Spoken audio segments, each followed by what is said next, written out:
하나님의 부르심을 받고 도망간 사나이가 있었습니다. 하나님이 부르셨을 때 모세는 자기는 하나님의 일을 할 능력이 없다고 핑계를 대긴 했어도 도망가지는 않았었습니다. 그런데 하나님 명령에 불순종하기 위해서 하나님이 안 계실 만한 곳으로 도망친 사람이 있는데 이게 요나입니다. 요나의 이야기는 많은 사람들이 어린이 동화로 알고 있는 이야기입니다. 하나님이 가라고 하는 곳으로 가기가 싫어서 다른 방향으로 도망가다가 결국에는 우여곡절 끝에 바다에 던져져서 죽는 신세가 됐는데 다행히도 고래가 요나를 삼켜버려서 고래 뱃속에서 사흘 밤낮을 갇혀 있다가 살아나는 그런 이야기입니다. 근데 요나서를 읽다 보면 단순한 동화적인 이야기가 아니라 여기에 하나님과 인간의 관계가 희극이 아닌 희극, 비극이 아닌 비극으로 담겨져 있음을 우리는 발견하게 됩니다. 니느웨라는 도시에 살고 있는 사람들이 죄를 너무 많이 졌어요. 하나님은 요나를 불러다가 저들에게 회개하지 않으면 망할 것이라고 가서 설교하라 이렇게 명령한 겁니다. 근데 하나님이 그렇게 명령해 요나가 도망을 가버린 거예요. 하나님으로부터 도망갔다가 죽을 고생을 하고 나서야 하나님이 다시 니느웨 성으로 가라고 하시니까 할 수 없이 간 거예요. 근데 놀라운 것은 그가 단 한마디 설교를 했는데 그 백성이 회개를 하는 기적이 일어났습니다.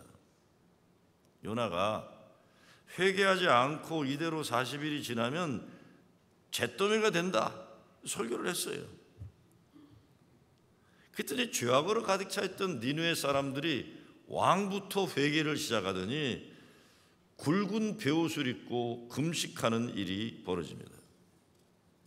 모든 백성들이 회개를 하며 간절한 마음으로 하나님께 참회를 했다고 성경은 기록했는데 이 니느웨 왕은 철저하게 회개하기 위해서 그 도성의 짐승들까지도 굵은 베옷을 입고 회개하도록 명령했다. 요나서 앞장에 나오는 겁니다. 근데 그때 하나님이 그들을 용서하십니다. 용서하심으로 그들에게 내리시려던 재앙을 거두시는 겁니다. 하나님이 전지전능하신 분이신데 전지전능하신 하나님이 못하는 것이 딱 하나 있습니다. 그게 뭡니까? 전지전능하신 분인데 못하는 게 딱 하나 있어요. 그것은 인간이 죄를 회개할 때 하나님은 용서하지 않으실 수 없다는 거예요. 성경에서 분명하게 제시하는 것은 하나님은 회개하는 인간은 반드시 용서해야 한다는 하나님 자신의 원칙을 지키신다 이겁니다. 한 도시가 죄악으로 인해 멸망할 수 있는 비극의 상황에서 회개하니까 다 살아났다. 그러면 해피엔딩으로 스토리가 끝나야 돼, 그렇죠? 그런데 오늘 4장 1절에 보면 이렇게 됐어요. 요나가 매우 싫어하고 성내며 그랬어요. 그리고 뭐라 하니까 3절에 넘어가니까 여호와여 원컨대 이제 내 생명을 취하소서 사는 것보다 죽는 것이 내게 나옵니다. 자, 니느웨에 있는 사람들이 다 살아났어요. 회개하고 그랬더니 나 이 피 떠나서 못 살겠다. 나 죽여달라고 그러는 거예요. 지금 요나가 이게 왜 이러나 그렇죠? 자기가 설교를 잘해서 사람들이 회개를 하고 그래서 그들이 살아나게 됐다. 근데 왜 이렇게 화가 나서 하나님을 원망하고 자기 분에 못 이겨서 차라리 나를 죽여달라고 난리를 피는 걸까? 이게 문제입니다. 자, 하나님이 원하시던 사명은 잘 감당했어요. 그 결과로 나타난 것이 자기가 원한 것이 아니었던 거예요. 그러니까 요나는 니느웨 백성들을 정말 하나님이 벌 주실 것인가 아닐 것인가 보려고 회개하라고 설교를 한 다음에 니느웨 시내를 빠져나가 어느 초막 그들에 앉아서 바라보고 있었어요. 요나가 정말 원한 것은 니느웨 성 사람들이 회개하지 않는 거였어요. 회개하지 않아야 하나님이 그 도성을 멸망하실 것이기 때문이에요. 요나는 정말 니느웨가 망하기를 바랬던 겁니다. 왜 요나는 니느웨 백성들이 회개하지 않고 망하기를 바랬을까요? 니느웨는 이스라엘을 침략하여서 식민지로 삼았던 원수의 나라 아시리아의 수도입니다. 이스라엘 민족의 원수의 나라예요. 거기 서울이에요. 요나가 하나님의 부름을 받았을 때 도망간 것도 자기 민족 원수의 땅인 니느웨가 멸망하기를 바랬기 때문에 그들이 회개하지 않고 죄를 더 많이 져서 하나님의 벌을 받기를 원했던 거예요. 그래서 니느웨에 가서 자기가 회개하라고 외쳐서 그들이 회개하면 하나님이 분명히 용서하실 것이라. 그래서 뭐라고 합니까? 여기 보면 내가 빨리 다시로 도망가서 주께서는 2절이에요. 은혜로우시며 자비로우시며 노하기를 더디하시며 인애가 크시사 뜻을 돌이켜 재앙을 내리지 아니하시는 하나님인 줄 내가 알았습니다. 그러니까 이 요나는요, 하나님이 그 백성이 회개하면 살려주실 걸 확실히 알았던 거예요. 그걸 싫은 거예요. 그게 싫은 거예요. 내가 죄 졌을 때 하나님이 인애하시고 용서하시는 건 좋은데 내가 싫어하는 인간들이 회개해갖고 용서받는 건 싫은 거예요. 그 얘기겠죠? 근데요, 니느웨가 망하지 않는 것 보고 핏대가 난 거예요. 하나님을 원망하고 있는데 요나가 태양볕에 앉아 쉬고 있을 때 하나님이 그를 위해서 박농쿨을 자라게 해줬다. 호박잎이 이렇게 쭉 나무 그늘을 만들어 더위를 식혀주니까 기분이 좋았다. 그렇게 되어 있어요, 성경에. 근데 이튿날 새벽에 그 나무가 죽어버리니까 짜증을 내며 다시 또 죽고 싶다고 그래요, 인간이요. 요나서 전체를 통해 요나가 애정을 보은 것이 있다면 이 박농쿨 하나뿐이에요, 인간은. 다른 것에 대해서는 애정을 보인 게 없어요. 근데 4장 6절에 보면 요나가 박농쿨을 인하여 심히 기뻐하였더니 그랬어요.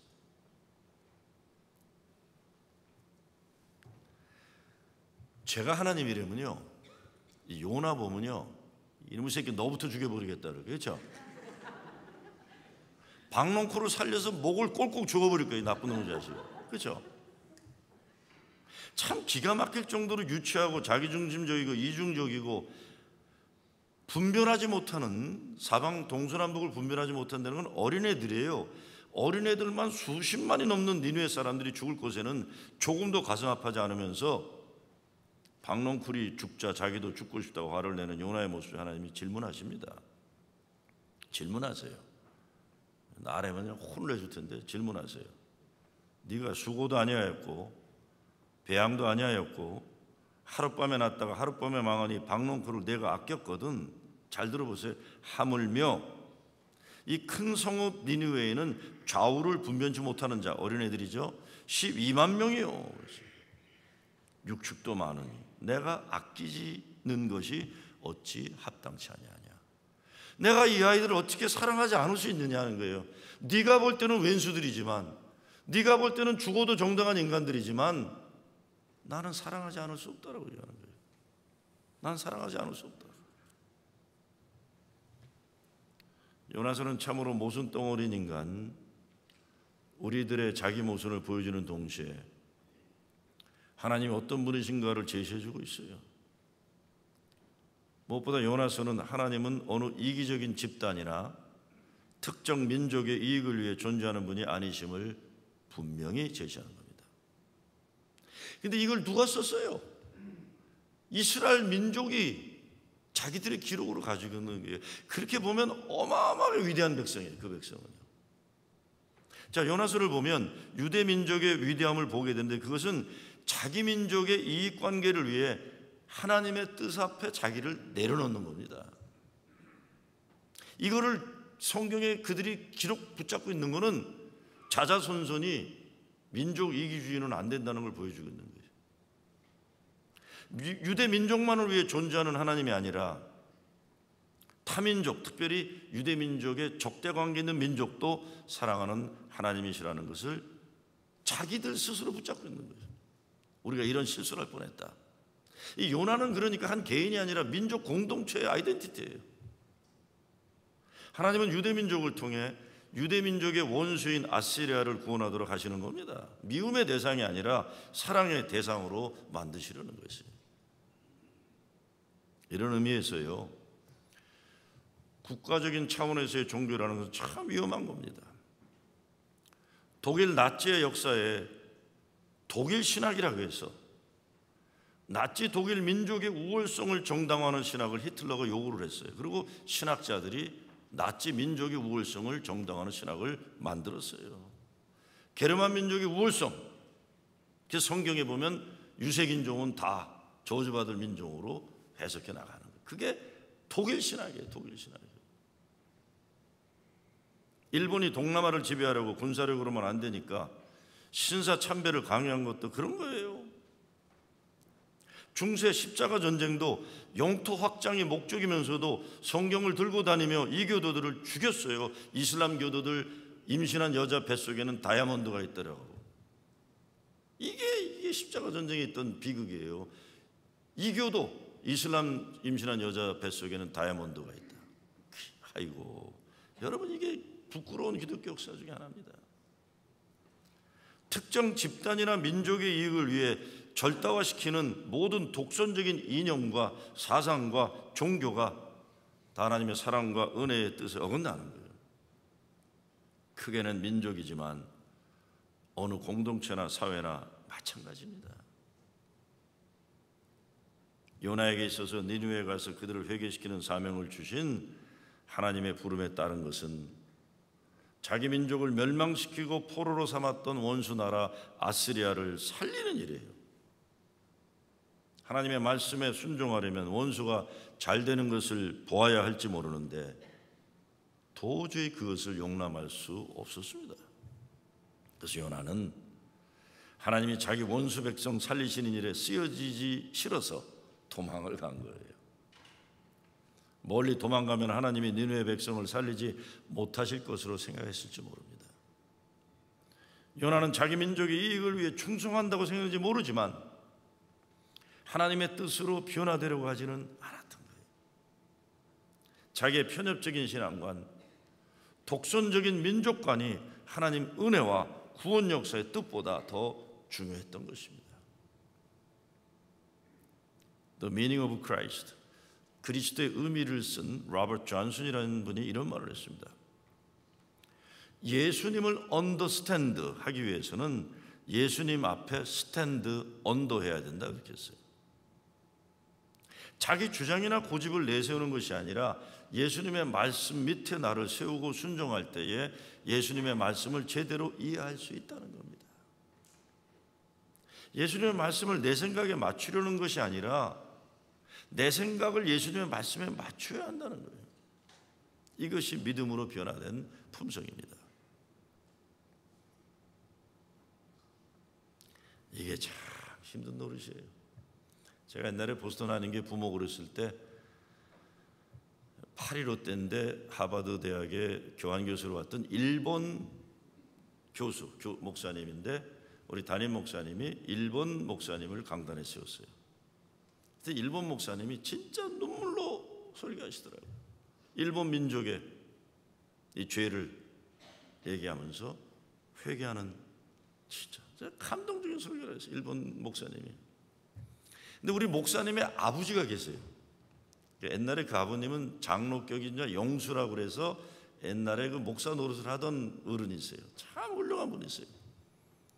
자, 보세요. 자기 아들이 담임 목사인데 자기 아들이 일본 목사님을 강사로 세워갖고 설교를 한 거예요.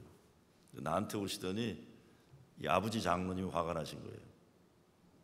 나한테 오더니 나는 그래도 일본 사람 말은 안 믿어. 그러고 지나가시더라고요.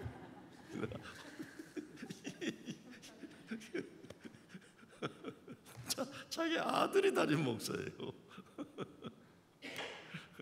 근데 그 화가 나신 거예요. 일본 사람이 설교한 것 때문에. 나는 일본 사람 말은 안 믿어. 진짜 훌륭한 분이셨는데 쉬운 게 아니에요. 요나 자신의 개인적 논리로서는 미운 원수들 수십만 수백만 죽는다 해도 정당화할 만한 민족 감정과 신앙적인 독선이 가능했어요. 미운 사람들이니 그들이 망하는 것은 잘 되는 일입니다. 박농콜 하나는 자기가 좋아하고 자기에게 필요한 것이니 없어지면 가슴 아프지만 자기가 미워하는 민족 수십만이 죽는 것은 가슴 아파하지 않아요. 그러나 하나님 입장에서 보면 참으로 답답한 일이에요. 내 어찌 사랑치 않으리. 요나야, 내 원수라 하지만 회개하고 돌아온 저들도 나의 백성이다. 내 어찌 사랑하지 않으리. 저는 유대인들이 요나서를 통해서 자신들 민족 전체가 가지고 있는 선민의 사상이 타민족에게 배타적인 요소를 가진 것, 이것을 이렇게 하나님 말씀을 통해 반성하고 있다는 점에 대해서 놀랍게 위대할 정도로 철저하게 하나님 뜻 안에서 살려고 결단하는 그 모습을 보며 감탄하지 않을 수 없습니다. 언젠가 TV를 보다 보니까 인종차별주의자들인 KKK, 쿠클럭스 클란이 행진하는 걸 방해하려던 흑인들이 한 백인을 잡아서 몰매를 주려고 하고 있어요. 우리가 보통 보면 저 나쁜 인종차별주의자 오늘 좀 혼나야 된다 생각하는 거예요. 그런데 갑자기 어떤 흑인 할머니가 소리를 지르며 뛰어와서 그 백인을 끌어안는 거예요. 막 때리면 안 된다고 울부짖어요. 나중에 TV 그 기자가 아니 왜 당신을 미워하는 백인 우월주의자를 위험을 무릅쓰고 당신 늙은이가 구해줬냐 하는 질문에 그 흑인 할머니가 이렇게 얘기하더라고요. 그 인간도 하나님의 자녀이기 때문이다. He too is a child of God. 그도 하나님의 자녀다. 비록 내가 싫어하고 미워하는 원수까지도 하나님의 자녀라는 걸 알았던 한 사람 때문에 수많은 사람들이 반성하고 회개하는 역사가 일어나는 거예요. 오래전인데 한국 일간신문에 나온 시사 만화를 보고 제가 놀랬던 적이 있어요. 막 태풍이 대만을 강타한 것 같아요. 태풍이. 근데 하나님이 구름 위에서 독백을 하세요. 한국신문에 나온 거예요. 대만을 강타한 태풍을 보면서 하나님이 이렇게 얘기하시는 거예요. 내가 저 태풍을 보내려고 했던 것은 저기가 아니라 저곳인데 그러시더라고요. 거기가 어딜까요? 일본이에요. 일본. 당시 일본 교과서 역사 왜곡 사건이라든가 일본 우익 군국주의의 못된 짓에 대해서 분노하는 것은 너무나 당연한 거예요. 저는 지금도 대한민국이 가장 두려워할 것은 일본 군국주의라고 생각해요. 그러나 하나님을 들먹이면서 일본 땅에 엄청난 재해를 가져올 태풍을 불기를 바라는 내용의 시사 만화가 한국 대표적인 일간지에 실렸다는 것 보고 참 부끄러웠어요. 이게 우리 민족의 수준인가? 바로 이와 같은 못난 왜곡된 민족의식이 요나 자신에게도 있었던 겁니다. 일본의 기독교 전파가 어려워요. 그래서 대한민국의 선교사가 들어와 지금 25%인 30%니 한국은 기독교인 인구가 높아요. 근데 일본은 1%도 안 돼요. 근데 참 조심스러운 말씀을 드리는데 80년대 일본 사람들에게 깊게 파고들었던 사이비 이단 집단이 있어요. 기억나세요? 통일교예요. 통일교. 80년대 이단 집단이 일본 속에 침투해 들어가는 게 통일교예요. 다른 것 아니에요. 한국 사람들이 일본 사람들을 싫어하고 원수로 여기는데 통일교 한국 사람들이 일본 땅에 가서 하나님 사랑을 말하고 용서를 말하고 하니까 일본 사람들은 그때 넘어가 버린 사람들이 있어요. 어떻게 우리 원수 우리를 사랑할 수 있을까? 그래서 80년대 미국 대학 캠퍼스에 미국의 통일교를 전파하러 온 일본인들이 많았어요. 저도 보스턴에서 신학 공부할 때 벤치에 혼자 앉아있거나 학교 구내식당에 혼자 밥 먹으면 통일교 포교하러 파송된 일본인들에게 여러 번 접촉을 당해서 생길 웃으면서 왔어요. You Korean? 그러고 와요. 어떤 때 보면요, 이단 사이비 집단들이 기성 기독교인들이 하지 못하는 담을 뛰어넘는 시도를 쉽게 잘합니다. 그만큼 지배하기 때문이에요. 보통 교회 다니는 사람들은 인종의 벽은커녕 학연의 벽, 지연의 벽, 지역 감정도 넘어서지 못해요. 전도가 안 되는 거예요. 사이비 이단 집단들은 그런 거 다 포기하고 넘어가. 왜? 집요하거든요. 2주 후면 한국 평창에서 동계올림픽이 열릴 텐데, 요즘에 현 정권을 공격하기 위해서 올림픽 정신 파괴는 물론 평화 지향적인 노력에 대한 무지로운 정치 공격하는 모습들도 마찬가지입니다. 내가 만약에 북한을 싫어하는 사람들이라면요, 인공기가 대한민국 땅에 휘날리는 것보다는 한반도기가 남과 북이 함께 휘날리는 것이 훨씬 좋을 것이에요. 그렇죠? 그렇게 싫다면 북한이. 도대체 반대를 위한 반대를 일삼는 사람들 보면서 참 안타깝다는 생각이 들어요. 오늘날도 사상, 이념, 종교가 다르다는 이유로 사람을 상처 주고 죽이면서도 양심의 가책을 느끼지 못하고 같은 인간이라는 아픔을 못 느끼는 사람들이나 집단, 민족의 못나고 부끄러운 모습이 존재하는 것입니다. 1980년 광주 때 수많은 사람들이 군사독재 정권에 의해 학살당하는데도 그 사태를 평가하는 시각이 지방별로 달랐었어요. 지방별로 달랐었어요. 엄청난 비극이에요. 엄청난 비극이에요. 어떻게 사람이 죽어가는데 지방마다 평가가 달라요. 어떻게? 같은 동족끼리도 지방이 다를 때 평가하는 기준이 다르면 인종이 다르고 사상이 다르고 이념과 종교가 다를 때 우리가 얼마나 왜곡된 판단을 내리며 살 수 있겠는가? 우리 하나님 말씀 앞에서 회개해야 할 것이, 회개해야 됩니다. 자기 자신에게 충실하다는 것도 하나님을 먼저 생각하지 않으면 위험한 독선이 될 수 있어요. 그래서 우리는 하나님이 원하시는 것은 뭘까? 먼저 생각하지 않을 수 없는 겁니다. 예수님은 이럴 때 어떻게 하실까? 이것이 우리 인생의 우선이 되지 않으면 자기 자신에게 충실함도 하나님의 뜻을 거역할 수 있는 겁니다. 여러분, 성인들의 사망률 제일 높은 10대 질병 가운데 당뇨를 빼놓고는 모두 남성들에게 가장 두드러게 나타나는 병인데 심장마비, 뇌출혈, 고혈압이에요. 대부분 담배, 술, 스트레스에 기회되는 경우가 많습니다. 그런데 대부분 이 병은 성공 신드롬, 자기가 원하는 대로 성취해야 한다는 강박감이 원인되는 병이라는 겁니다. 성공의 꿈이 이루어지면 이루어지는 대로, 안 되면 안 되는 대로 몸에 무리가 오고 마음에 부담이 오고 심령이 황폐해지면서 오는 병이 많다는 거예요. 요나도 자기 마음대로 안 되는 인생의 현실에 대한 불만으로 죽고 싶다는 말을 반복하며 화를 내며 살아가는 겁니다. 죽음을 초래하는 몸과 마음을 가져온 거예요. 하나님이 원하시는 것이 무엇인가, 하나님이 기뻐하시는 건 무엇인가, 이 생각을 가지고 살아갈 때 내가 사는 생명의 길을 선택하는 겁니다. 여러분, 삼국지에 나오는 제갈공명을 우리가 잘 알아요.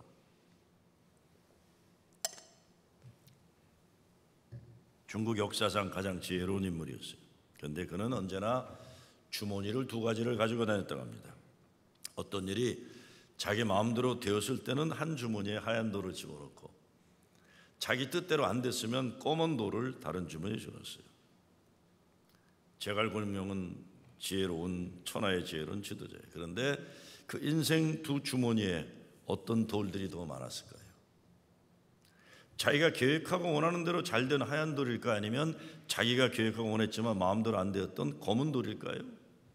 제갈공명이 자기 인생을 정리하면서 보니까 하얀 돌은 몇 개 안 되었고 검은 돌 투성이었다고 합니다.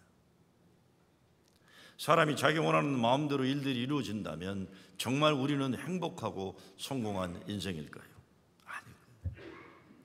자기 마음대로 되는 인생, 행복한 인생이기 어려울 겁니다. 오히려 자기 마음대로 되지 않아서 어려움을 경험한 사람들이야말로 하나님의 도우심을 체험하고 하나님의 뜻을 깨닫는 영원한 행복에 이르는 믿음으로 살게 되는 것이에요. 교회도 마찬가지입니다. 벌써 오래전인데 제가 교계 신문 광고를 보다 보니까 아리조나의 어느 작은 교회인데 담임 목사 청빙 광고가 나왔어요. 담임 목사 청빙. 깜짝 놀랐어요. 담임 목사를 찾는데 조건이 뭔지 아세요? 목회에 실패한 경험이 있는 목사님을 찾습니다. 이렇게 썼어요. 목회에 실패한 경험이 있는 목사님을 찾습니다. 내가 어플라이 하고 싶더라고요. 나는 그때 목회 실패가 아니라 성공하고 싶을 때도 야, 대단한 분들이구나. 대단한 분들이구나. 뭔가 아는 사람들이구나, 이 사람들이. 요나는 자기가 원하던 수십만의 니느웨 백성이 죽어야 하는 것에는 전혀 마음 아파할 줄 모르면서도 박농쿨 한 그루가 시드는 것 아까워해요. 나에게 이익되는 사람, 자기에게 도움되는 일은 박농쿨 한 그루일지라도 철저하게 감싸고 챙기면서도 어린아이들이 10여만이 포함된 생명들이 죽어갈 일에는 조금도 아파하지 않는 거예요. 나무 한 그루가 메말라 벌어지는 문제를 가지고 하나님께 화를 내면서까지 자기의 주장을 하면서 자기에게 이익관계가 없는 수십만의 어린 생명에 죽을 수 있다는 것에 대해서는 무관할 수 있었던 요나의 모습이 오늘 우리들에게는 어떤 모습으로 나타나고 있습니까? 저는 미국에 살게 되면서 가장 축복이라고 하는 것 중에 하나는 생각의 폭이, 틀이 넓어지는데 도움이 되는 나라라는 거예요. 요즘 많이 다를 것이지만 제가 한국에서 살 때를 기억하면 우리는 너무 네 편 내 편 가르는 거 익숙해 있었어요. 그것만이 아니라 내 편은 좋은 나라, 다른 편은 나쁜 나라였어요. 우리 그랬어요. 중학교 때. 우리 편 좋은 나라고 저쪽은 나쁜 나라예요. 그냥 나쁜 나라. 우리나라 다보탑은 세계 제일이고 우리나라 가을 하늘은 세계 제일 높고 푸르고 일본 사람은 절대 용서하면 안 되고 공산당은 모두 원자탄으로 망해야 하고 우상 숭배하는 불교인들은 깎아중 다 없어져야 하고 요즘은 또 모슬렘들에 대해서 그렇게 난리를 쳐요. 믿으면 안 된다. 큰일 났다. 이런 사고방식과 의식구조를 가지고 살았던 거예요. 그러니 어떻게 글로벌 시대의 마음을 가지고 사는 지도자가 나올 수 있겠습니까? 근데 이런 문화와 환경 속에 자란 사람들 문제가 많아요. 물론 모두 역사의 경험이 있고 정당화될 수 있는 나름대로 일리가 있지만 역사 속에서 일어났던 아픈 상처와 죄악이 있기 때문에 그래요. 그러나 오늘 요나서에서 하나님 요나를 통해 우리에게 보여주고 하는 뜻을 생각하면 먼저 하나님이 원하시는 역사의 뜻이 무엇인가를 우리는 바로 깨달아야만 됩니다. 요나서를 보며 생각하는 것 가운데 하나는 예수 믿는 사람들은 민족 감정에 앞서서 하나님의 마음을 먼저 가져야 된다는 겁니다. 그게 우리의 사명이에요. 나는 미국 시민이지만 예수를 믿는 미국 시민이에요. 나는 한국인의 혈통을 가졌지만 나는 예수의 피공로로 다시 살아난 죄인이기 때문에 내 속에는 예수의 피가 흐르고 있어요. 우리의 피 속에는 예수 그리스도 십자가 보혈이 흐르고 있는 거예요. 요나서를 보며 하나님이 어떤 분인가 생각해요. 도망가지만 만날 수밖에 없고 잠자고 싶어도 태풍으로 깨우고 내가 싫어도 물속에 던져놓으시고 죽어야 하는데 비록 고래 뱃속이지만 살리시고 죽어야 하는 죄도 용서하시고 죽겠다고 불평하는 요나도 설득하셔 사랑을 깨닫게 하시는 분이세요. 사랑 때문에 참으실 뿐만이 아니라 회개하는 백성은 용서하지 않으실 수 없는 자비로운 분이세요. 요나서는 우리에게 윤리도덕을 강요하지 않습니다. 영웅의 모험담도 아닙니다. 요나에서 나타나는 독선적이고 모순덩어리인 인간도 정죄하지 않습니다. 타이르시고 설득하는 하나님을 봐요. 더욱 특이한 것은 하나님이 인간에게 던지는 질문으로 요나서는 끝나요. 이 니느웨에는 앞뒤를 가리지 못하는 어린이만 해도 12만이나 된다. 내가 어찌 이 큰 도시를 아끼지 않겠느냐? 이게 끝이에요. 하나님이 인간에게 질문하는 것을 끝나는 것은 성경이 요나서 안 할 거예요. 지극히 이기적이고 모순투성이 위선적인 존재이지만 거듭 살리시고 설득하신 하나님 이래야 한다 저래야 한다 율법적인 선언을 하지 않았어요. 요나는 개인이면서 동시에 민족 집단적인 인격체인 이스라엘이에요. 요나는 바벨론의 손에 의해 포로로 끌려간 치욕의 경험을 한 맺힌 이스라엘 자신이에요. 아픈 과거의 백성이기 때문에 그 백성에게는 미움과 복수심이 담겨져 있는 게 어쩔 수 없는 거예요. 이 문제로 이스라엘이 아파하고 고민하는 거예요. 요나서는 자기 백성 이스라엘을 향해 우리가 새로운 역사의 주역이 되려면 미움을 사랑으로, 편협된 생각을 깊고 넓은 생각으로, 인간 중심적 생각에서 하나님 중심의 삶으로 변화되어야 된다는 결단의 호소예요. 이래야만 살 수 있다. 여러분, 요나서 1장에 보면, 1장 마지막에 보면 요나가 바다에 던져지게 되겠죠. 제물로 죽어지는 거예요. 그런데 여기에서 바다에 던져진 인생을 cast out, cast away 이런 단어가 되어 있어요. cast away, cast out, 던져졌다. 근데 여러분, 이 cast란 말이 어느 때 쓰여집니까? 영화 배우를 뭐 한다고 그러죠? 캐스팅한다. 캐스팅한다. 영화 주인공으로 캐스팅되었다 이런 겁니다. 가만히 생각해보면 우리 민족은 역사 강대국에 의해 고난당하고 빼앗긴 역사를 살았고, 동족끼리 수백만을 서로 죽인 비극의 전쟁을 치르고 세계 유일한 분단 국가로 존재하면서 지금 일본과 중국과 미국의 힘겨루기 사이에서 참으로 어려운 현실을 살아야 돼요. 이런 현실이 바다에 던져진 캐스트 어웨이 된 현실이에요. 바다에 던져진 거예요. 근데 요나가 니느웨 백성을 구원하는 역할을 감당했던 것처럼 하나님이 우리 민족을 구원 역사의 주인공으로 세워주는 섭리가 분명히 있는 거예요. 그런 백성을 미국 뉴욕까지 보내주신 거예요. 저와 여러분은 미국에 이민한, 특별히 뉴욕 프러싱 우리 교회가 위치한 동네는 미국 전체 인종 분파 중에 가장 높은 곳이에요. 이 동네가 120여 인종과 민족이 더불어 살아가는 땅에 우리가 던져져 있습니다. 캐스트 어웨이 된 거예요, 우리가. 근데 이게 하나님 구원 역사의 주인공으로 우리를 부르시는 캐스팅된 하나님의 섭리가 여기 담겨져 있는 거예요. 야, 시대의 세계 구원 역사의 주인공으로 우리를 캐스팅해 주신 거예요.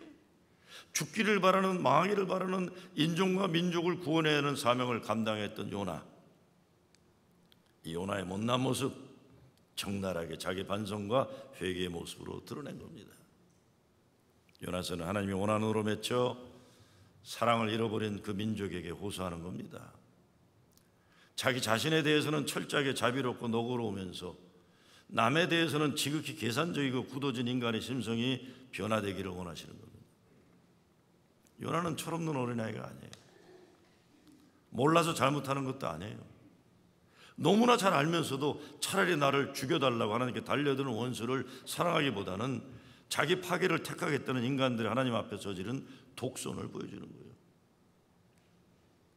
하나님이 그런 인간을 타이르다가 설득하다가 호소하다가 마지막 알만한 내가 나에게 이럴 수 있는가 하는 심정으로 질문 던지는 거예요. 내 어찌 사랑치 않을 수 있느냐? 내 어찌 사랑치 않을 수 있느냐? 제가 좋아하는 제 스승의 글 한 구절을 여러분에게 소개하면서 오늘 말씀을 마치고자 합니다. 그대 삶의 먼동이 트는 날, 제가 모셨던 목사님이 쓰신 글인데 이렇게 썼어요. 흙으로 된 몸이 다시 풀어지기 전에 사랑을 알았으면 큰 은혜가 아닌가, 기도를 알았다면 큰 기적이 아닌가, 몸으로 있는 동안 몸들끼리 사랑을 하고 형체를 지닌 동안에 형체 넘어와 소근거린다면 영혼의 벽에 낙서를 하고 내 이름을 새겨놓는 것이 아닌가. 잠시 받은 몸이 고맙게 느끼도록 살라. 사랑과 기도만이 영원한 이윤으로 남는 것이다. 그래서 잠시 받은 몸이 고맙게 느끼도록 살라. 사랑과 기도만이 영원한 이윤으로 남는 것이다. 어찌 내 사랑치 않을 수 있느냐? 어찌 사랑하지 않을 수 없느냐? 요나에게 던진 이 말씀을 하나님은 오늘 우리에게도 똑같이 호소하는 줄 믿습니다.